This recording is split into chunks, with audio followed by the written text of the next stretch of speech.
세상은 강한 자가 살아남는다고 가르칩니다. 약육 강식의 세계는 세렝게티 초원에서만 일어나는 것이 아닙니다. 아이들의 교실에서도 회사에서도 우리가 머무르는 모든 곳에서 날마다 일어나고 있습니다. 힘이 있어야 살아남는 세상에서 오히려 힘이 없어서 살아날 수 있다. 이게 가능할까요? 돈이 많아서 매일 좋은 우유를 마시는 것보다 돈이 없어서 날마다 그 우유를 배달해야 하는 사람이 더 건강하다는 말이 있더라고요. 강하다고 항상 살아남는 것은 아닙니다. 또 오히려 약함이 강함이 될 때가 있습니다. 조금 더 시간이 지나면 우주 여행이 가능할지 모르겠습니다. 만약 우주에서 돌아오는 길에 기계 고장이 일어난다면 어떻게 해야 할까요? 무무 작가가 쓴 오늘 뺄셈이라는 책에 이런 실화가 소개되어 있더라고요. 미 항공우주국에서 1970년 4월 11일에 세 번째 달 착륙을 목표로 우주선을 쏘아 올렸습니다. 그런데 이 아폴로 13호의 산소통 2개 중 하나가 폭발하는 사고가 일어납니다. 더 큰 문제는 나머지 산소통 하나도 폭발의 위험에 놓여 있다라는 것이죠. 갑자기 통신도 두절되는 상황. 그런데 이 우주선이 6일 뒤에 극적으로 생존되어 발견됩니다. 어떻게 가능했을까요? 그들은 우주선의 모든 불을 꺼버렸습니다. 우주국의 규정상 절대로 하면 안 되는 일이었지만 그들은 이 선택이 최후의 선택이었던 것이죠. 그런데 불을 끄는 순간 희미하게 보이던 지구가 점점 선명하게 눈에 들어오기 시작했다고 합니다.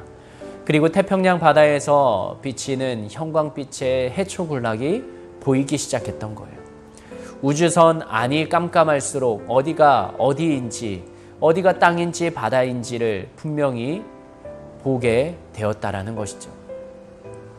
심지어 바다 어느 곳이 안전한 착륙지대인지를 선명하게 볼 수 있었던 것입니다.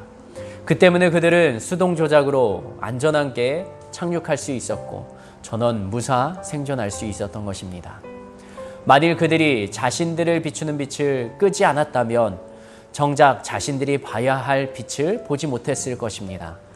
그런데 눈앞에 불을 끄자 목숨을 살릴 수 있는 생명의 빛이 보이기 시작했던 것이죠. 우리 삶에도 이런 지혜가 필요하다고 생각합니다. 우리의 삶에서 소원했던 빛이 희미하게 꺼져갈 때 우리는 쉽게 포기하고 좌절합니다.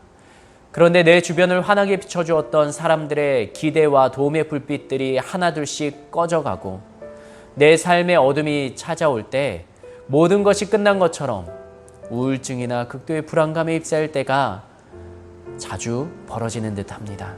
그러나 그러한 불이 꺼져가야 바로 비로소 내 눈에 보이는 빛이 있습니다. 내 주변이 너무 밝아서 보이지 않았던 그 불들이 보이게 되는 것이죠. 내 삶이 어두울수록 오히려 더 밝게 빛나고 있는 나를 살리는 불빛이 들어온다는 것. 모세가 그러지 않았습니까? 40년 동안 왕궁에서 얼마나 잘 생활하고 자기의 힘으로 백성을 구해보겠다라는 행동에 옮기는 순간 그는 40년 광야 생활이 시작됩니다. 40년 후에 자기가 가기 싫었던 그곳으로 하나님은 몰아넣으시고 힘든 곳으로 둘러세우게 되시죠. 그런데 그 힘든 광야 생활에서 보았던 불이 무엇이냐면 떨기나무에 꺼지지 않는 불이었습니다. 우리들의 인생길에서도 꺼지지 않는 불이 항상 나를 향해 비추고 있는데 내 주변에 내가 켜놓은 밝은 빛으로 그 불을 보지 못하는 일들이 있는 건 아닐까요? 내가 켜놓았던, 내가 하려고 했던, 내 의지로 행했던 불들을 하나씩 꺼나가면 마지막에 남는 불 하나가 있습니다. 내가 켜놓은 불은 아니지만 떨기나무에 꺼지지 않는 불처럼 영원히 꺼지지 않게 나를 향해 비추는 하나님의 밝은 빛이요. 그 빛을 바라보면 우리는 죽음에서 위기에서 생명으로 살아날 수 있지 않겠습니까?